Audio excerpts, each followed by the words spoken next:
আমার নবী স্পষ্ট বলেছেন, তুমি যখন শাদী করতে যাবা, আমার নবী বলেছেন তুমি তিনটা জিনিস দেখবা।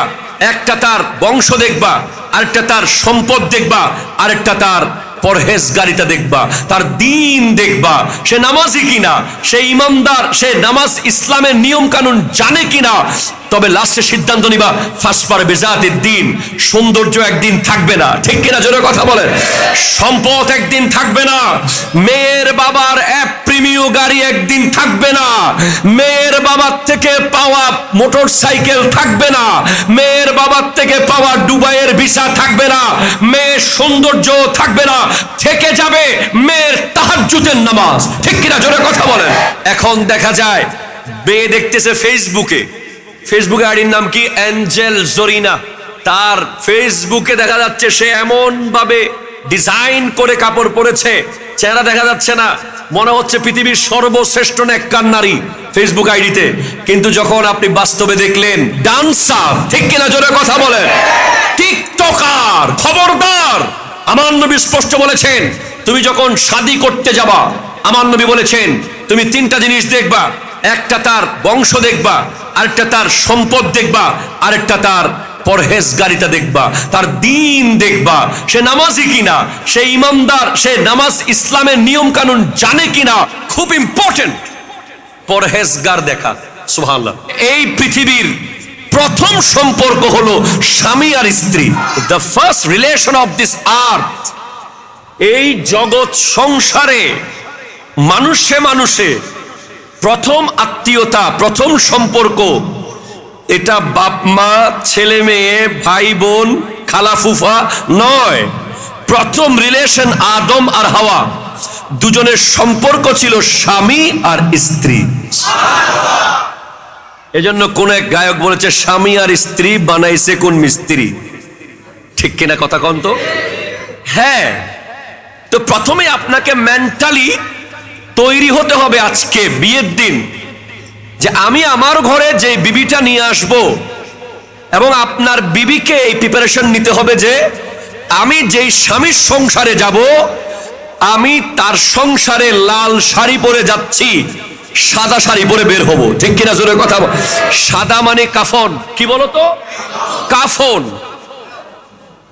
এখনকার যুগে বিয়ে ব্যাপারটা এমন হয়ে গেছে যে মনে হয় যেন পুতুল খেলা। কি খেলা? পুতুল খেলা। তার পিছনে বিশাল একটা কাজ করে আমাদের পরিবারগুলো। লাল শাড়ি পরে আসবে, সাদা পরে বের হবে। এই মেন্টালিটি নিয়ে যেই নারী শ্বশুর বাড়িতে আসবে, সেই নারীর সংসার সুখের হবে। ঠিক কিনা জোরে কথা বলেন। এরপর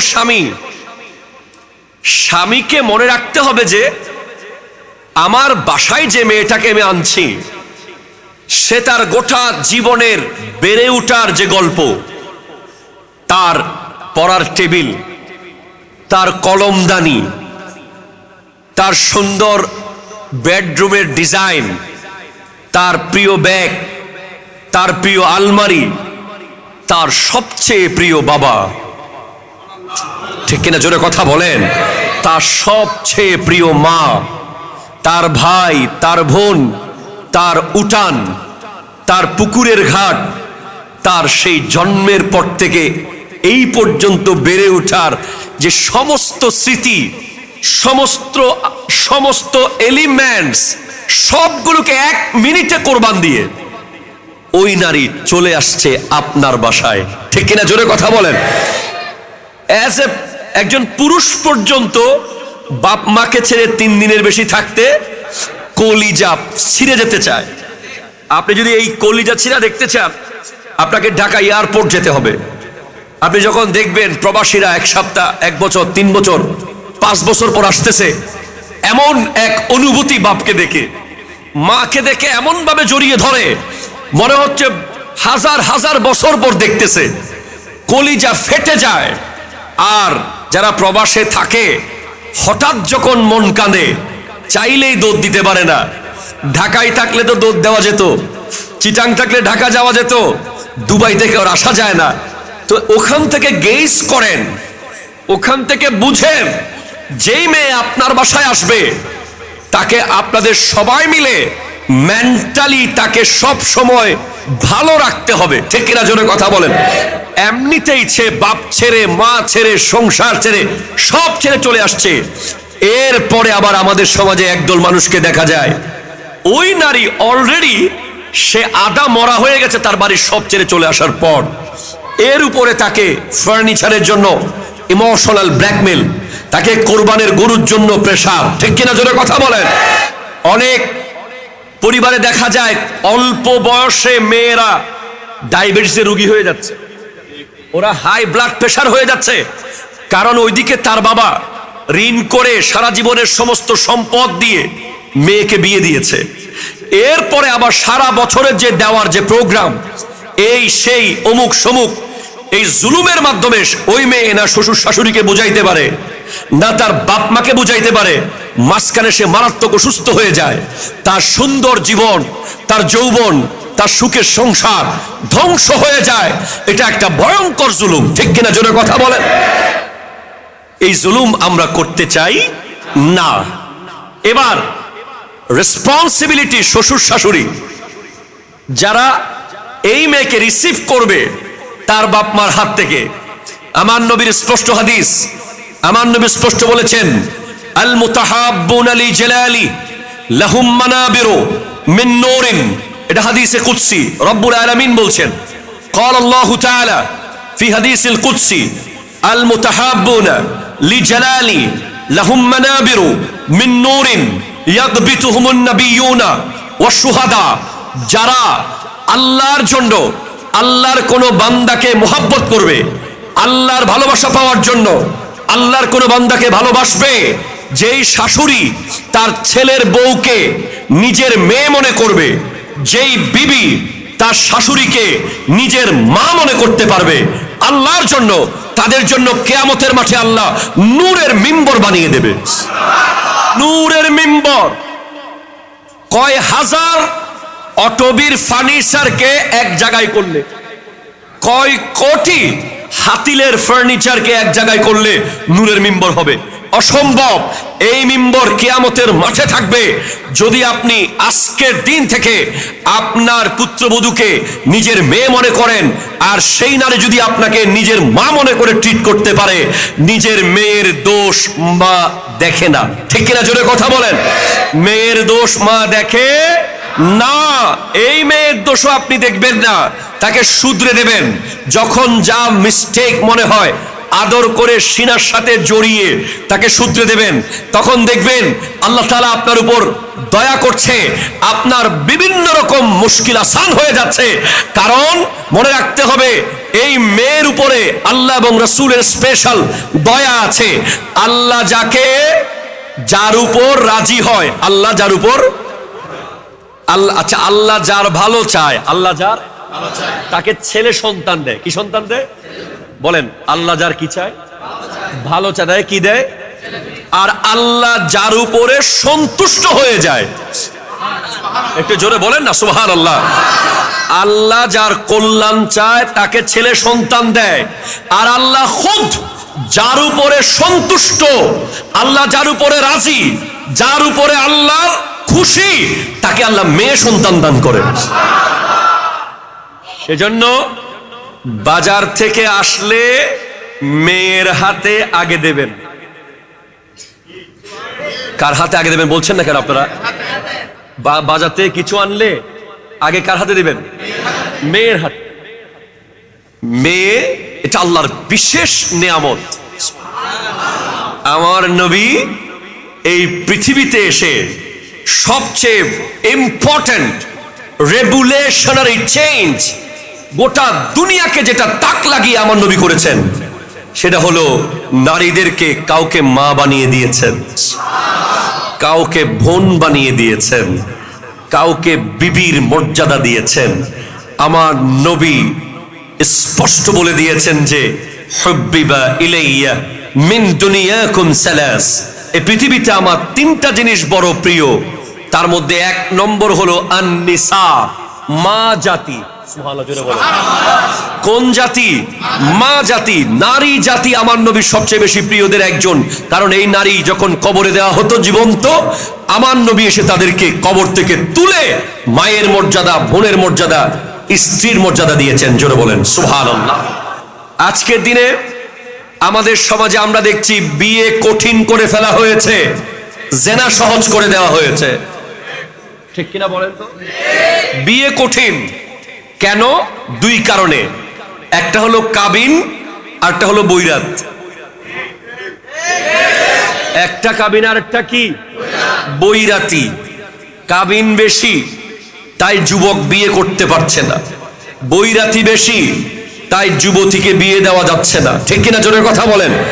মনে রাখবেন, প্লিজ কনসেন্ট্রেট, আমার দিকে তাকান। জোরামতলের মানুষ, আমি গত 3 দিন আগেও ক্লাসে পড়িয়েছি এই বিষয়টা, যে আইয়ামে জাহিলিয়ত, কি বলেন তো? It's important. The age of darkness, the age of ignorance, the age of illiteracy, অন্ধকার যুগ, যখন এই পৃথিবীতে কোনো জ্ঞানের আলো ছিল না, বর্বর এক ধরনের জনগণের বসবাস ছিল, যাদের মধ্যে ছিল ওয়াইন, মদ, ওমেন, নারী। তারা নারী নিয়ে খেলতো, সারাক্ষণ আর মদ খাইতো। এই ধরনের একটা সিচুয়েশনের মধ্যে আমার আল্লাহ এই জগৎ সংসারকে শানিত, সুন্দর, সুশৃঙ্খল, শান্ত বানানোর জন্য পাঠিয়েছেন মুহাম্মদুর রাসূলুল্লাহ সাল্লাল্লাহু আলাইহি ওয়াসাল্লাম। জোরে বলেন সুবহানাল্লাহ। আরো জোরে। আমি আমার স্টুডেন্টদের জিজ্ঞেস করলাম, ইন্টার ফার্স্ট ইয়ারে, আলিম ফার্স্ট ইয়ারে, আমি বললাম, why you will learn about the age of darkness? কেন তুমি আইয়ামে জাহিলিয়া সম্পর্কে জানবে? কেন? এটা তো 1450 বছর আগের ব্যাপার, এটা চলে গেছে। আজকের দিনে তুমি কেন জানতে চাইবে এই ব্যাপারে? তখন ক্লাসের ছাত্ররা এক একজন এক এক উত্তর দিয়েছে। তার মধ্যে আমি 2টা উত্তর খুব পছন্দ করে নিয়েছি। একটা উত্তর হলো, আজকের দিনে আমরা জাহিলি যুগ সম্পর্কে এজন্য জানবো, আমরা বুঝতে পারবো যে কি ছিল, কি হয়েছে, আর এই কন্ট্রিবিউশন হচ্ছে আমার নবীর, ঠিক কিনা? জোরে কথা বলেন। আমার নবী 63 বছরে গোটা পৃথিবীতে যে রেগুলেশনারি চেঞ্জ এনেছেন, as a father, as a son, as a husband, as a social reformer, as a political reformer, as economical reformer, আমার নবী as a leader, আমার নবী যেই পরিবর্তন পৃথিবীতে এনেছেন, যেটা 63,000 বছরে আমাদের পক্ষে সম্ভব হতো না, আমার নবী 63 বছরে করেছেন। আর এই প্রজন্ম যদি জাহিলি যুগ পড়ে, তারা বুঝতে পারবে যে আমার নবী কত বড় অবদান রেখেছে। একটু জোরে বলেন সুবহানাল্লাহ। প্রথম কারণ হলো এটা, জাহিলি যুগ সম্পর্কে জানার। সেকেন্ড কারণ, আমরা কেউ যেন জাহিলি যুগের আগমনের কারণ না হই। আমরা কেউ যেন পুনরায় জাহিলি যুগ আবার আসুক, এই কারণ যেন আমরা না হই। হুজুর কিভাবে আসবে জাহিলি যুগ? হ্যাঁ, আপনি যদি বিয়েকে কঠিন করেন, আপনি যদি একটা মেয়ের বাবাকে বাধ্য করেন যে অমুক কমিউনিটি সেন্টারে 2 লাখ টাকা ভাড়া বিয়ের আয়োজন করতে হবে, এতজন খাওয়াতে হবে, এত বড় প্রোগ্রাম করতে হবে, এই মেনু করতে হবে, তাহলে সব মেয়ের বাবা পারবে না। তখন অটোমেটিক মেয়ের বাবারা টাকার কারণে, ভালো পাত্রকে মেয়ে তুলে দিতে না পারার কারণে এক সময় মেয়ের বাবারা বাধ্য হবে মেয়েকে আবার কবরে পুঁতে ফেলতে বাধ্য হবে, ঠিক কিনা? জোরে কথা বলেন। কোনো উপায় থাকবে না। আজকের দিনে এই ব্যাপারটার প্রতি আমাদের সিরিয়াস হওয়া দরকার। এরপর ছেলেরা বিশাল বড় কাবিন ধরা হচ্ছে সমাজে, অথচ আমার নবীর এবং বিশেষ করে হযরত আদম এবং হাওয়া আলাইহিস সালামের কাবিন ছিল মাত্র 10 বার দরুদ শরীফ। একটু জোরে বলেন সুবহানাল্লাহ। আর বিয়ের ক্ষেত্রে সর্বনিম্ন কাবিন 10 দিরহাম। আরো নিম্নে আমার নবী শুধু কোরআন শরীফের সূরা শিখিয়ে দেওয়ার বিনিময়েও শাদী করিয়ে দিয়েছেন। একটু জোরে বলেন সুবহানাল্লাহ। এখন 20 লাখ, 30 লাখ, 25 লাখ, এগুলো কিন্তু কাগজে, বাস্তবে নাই। এগুলোর কোনো বাড়াই নাই, বাছবিচার নাই। মেয়ের হক মেয়েকে দেওয়া হচ্ছে না, শুধু কাগজের মধ্যে লেখা হয়েছে এত টাকা এত উসুল। কথা বলেন ঠিক কিনা? এই উসুল আর আসল কোনোদিন কিছুই দেওয়া হয় নাই, সংসার চলছে।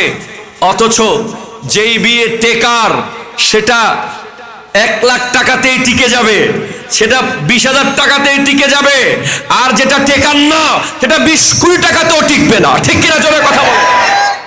কাবিন কোনোদিন বিয়ে আটকে রাখতে পারে না। বিয়ে আটকে রাখতে পারে তাকওয়া, পরহেজগারি। বিয়ে আটকে রাখতে পারে ইমানদারিতা।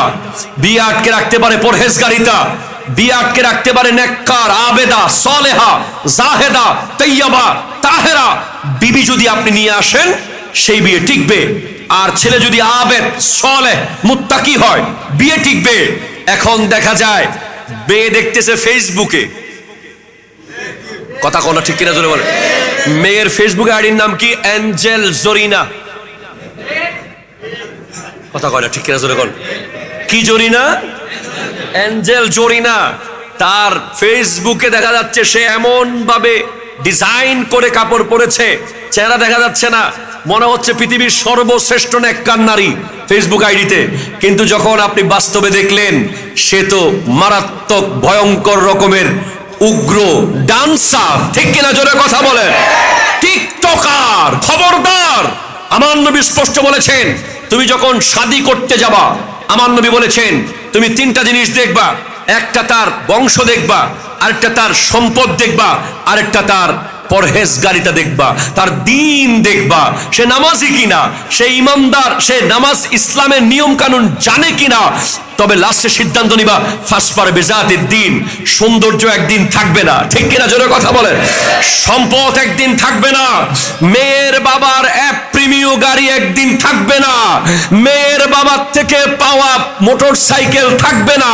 মেয়ের বাবার থেকে পাওয়া দুবাইয়ের ভিসা থাকবে না। মেয়ের সৌন্দর্য থাকবে না। থেকে যাবে মেয়ের তাহাজ্জুদের নামাজ। ঠিক কিনা জোরে কথা বলেন। হাত তোলা বলে ঠিক কিনা? আমরা এই জন্য খুব ইম্পর্টেন্ট পরহেজগার দেখা। সুবহানাল্লাহ।